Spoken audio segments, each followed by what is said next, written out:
उत्तर प्रदेश की योगी आदित्यनाथ की सरकार ने आज यानी गुरुवार को 2025-26 का यूपी का बजट विधानसभा के पटल पर रख दिया है। इसमें 2027 में उत्तर प्रदेश में होने वाले विधानसभा चुनाव की तैयारियां भी दिखाई दी। हालांकि मुख्यमंत्री योगी आदित्यनाथ ने इस बजट को सनातन को समर्पित करने वाला बजट करार दिया है। आपको बता दें कि उत्तर प्रदेश के वित्त मंत्री सुरेश खन्ना ने विधानसभा में कहा कि सरकार ने आउटसोर्सिंग कर्मचारी जो काम कर रहे हैं सरकारी दफ्तरों में, उनका मानदेय बढ़ाने का ऐलान किया है। अब उन्हें जो 16,000 की मानदेय मिलती है उसकी जगह 20,000 रुपये दिए जाएंगे। मतलब है कि उत्तर प्रदेश में काम कर रहे इस वक्त तकरीबन 9 लाख के आसपास आउटसोर्सिंग कर्मचारी हैं। इसके साथ ही उत्तर प्रदेश की राजधानी लखनऊ को एआई का हब बनाने का भी इस बजट में ऐलान किया गया है। इसके साथ साथ अल्पसंख्यक समुदाय का भी ध्यान रखा गया है, जिनके विकास के लिए लगभग 2,000 करोड़ रुपए का बजट इसमें रखा गया है। माइनॉरिटी के स्टूडेंट्स को 365 करोड़ रुपए का स्कॉलरशिप देने का इस बजट में ऐलान किया गया है। आपको बता दें कि उत्तर प्रदेश सरकार ने अब फैसला लिया है कि मध्य प्रदेश और राजस्थान की तरह 12वीं क्लास के रिजल्ट में अच्छे नंबर लाने वाली प्रतिभाशाली छात्राओं को फ्री में स्कूटी मिलेगी। हालांकि इसका ऐलान बीजेपी ने अपने 2022 के चुनाव के दौरान जारी किए गए संकल्प पत्र में ही कर दिया था और उसी सिलसिले में तकरीबन 100 करोड़ रुपए इस योजना के लिए जारी किया गया है इस बजट में। इसमें यूपी बोर्ड में पढ़ने वाली बच्चों के अलावा सीबीएसई में पढ़ने वाली छात्राओं को भी शामिल किया गया है। शिक्षा क्षेत्र में कुल बजट का उत्तर प्रदेश के अंदर शिक्षा के लिए 1,06,360 करोड़ रुपए का प्रावधान किया गया है, यानी जो कुल बजट का 13% है। अब मेधावी छात्र छात्राओं के लिए स्कूटी की एक स्कीम हम लोग इस बजट में प्रावधान किए हैं, जिसके लिए 400 करोड़ रुपए की व्यवस्था की गई है और जिसमें महारानी लक्ष्मीबाई के नाम पर इस योजना को प्रदेश सरकार चलाएगी और इस कार्यक्रम को हम आगे बढ़ाने जा रहे हैं। साथ ही साथ उत्तर प्रदेश में एक बड़ी समस्या रही छुट्टा मवेशियों की। इस बजट में इस बात का ऐलान किया गया है कि छुट्टा मवेशियों से अब किसानों को या आम लोगों को राहत मिलेगी। गौरतलब है कि पिछले चुनाव में ये एक काफ़ी बड़ा मुद्दा था। समाजवादी पार्टी हमेशा से इस मुद्दे को, खासकर अखिलेश यादव इस मुद्दे को हमेशा से उठाते आए हैं। अब योगी सरकार ने छुट्टा यानी आवारा पशुओं की देखभाल करने के लिए और उनके रखरखाव के लिए तकरीबन 2,000 करोड़ रुपए का बजट का ऐलान कर दिया है। इस बजट के द्वारा शहरों में गो रक्षा केंद्र बनाए जाएंगे। इसके साथ ही इस बजट में एक बड़ा ऐलान भी किया गया है। अब उत्तर प्रदेश में 4 और नए एक्सप्रेसवे बनाए जाएंगे। आगरा एक्सप्रेसवे को गंगा एक्सप्रेसवे से जोड़ा जाएगा और इसको जोड़ने के लिए एक नया एक्सप्रेसवे 50 करोड़ की लागत से बनाया जाएगा। साथ ही साथ बुंदेलखंड और रीवा एक्सप्रेसवे, विंध्य एक्सप्रेस को भी गंगा एक्सप्रेस से जोड़ा जाएगा और गंगा एक्सप्रेसवे का भी विस्तार किया जाएगा।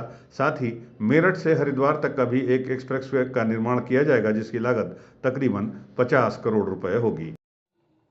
इस बार हमने बजट में 4 नए एक्सप्रेसवे की भी घोषणा की है, जिसमें आगरा लखनऊ एक्सप्रेसवे से गंगा एक्सप्रेसवे से आगरा लखनऊ एक्सप्रेसवे तक, यानी बाया हरदोई फर्रुखाबाद तक, इसको हम लोगों ने एक तो इसके लिए बजट का प्रावधान किया है।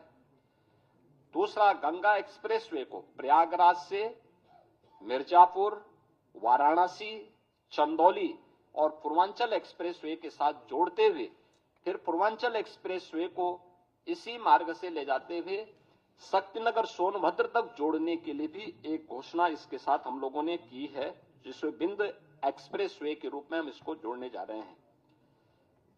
गंगा एक्सप्रेसवे को मेरठ से हरिद्वार तक जोड़ने के लिए भी हम लोगों ने इसमें आज के इस बजट में इसके लिए धनराशि की व्यवस्था की है और गंगा एक्सप्रेसवे को ही हम लोगों ने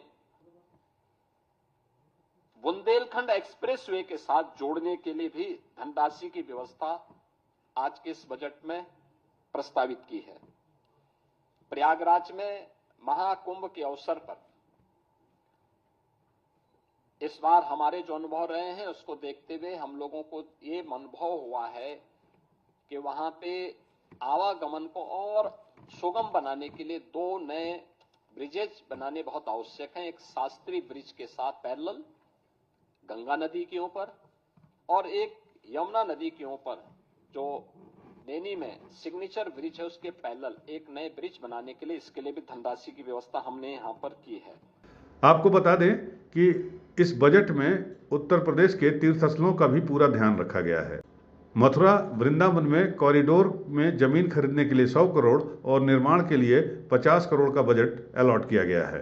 इसके साथ ही मिर्जापुर के विंध्याचल धाम में त्रिकोण यात्रा करने वाले यात्रियों की सुविधा के लिए मां विंध्यवासिनी मंदिर, मां अष्टभुजा मंदिर, मां काली खोह मंदिर की जो परिक्रमा का रास्ता है उसको डेवलप करने के लिए 100 करोड़ रुपए दिए गए हैं। इसके साथ साथ प्रसिद्ध तीर्थ स्थल नैमिषारण्य को भी इसमें ध्यान रखा गया है। अब बात करते हैं युवाओं के बारे में। युवाओं के लिए हालांकि बहुत ज़्यादा नौकरी का तो ऐलान नहीं किया गया है, लेकिन फिर भी ये कहा गया है इस बजट में कि लगभग 92,000 यानी 1 लाख युवाओं को तकरीबन रोजगार प्रदान किया जाएगा।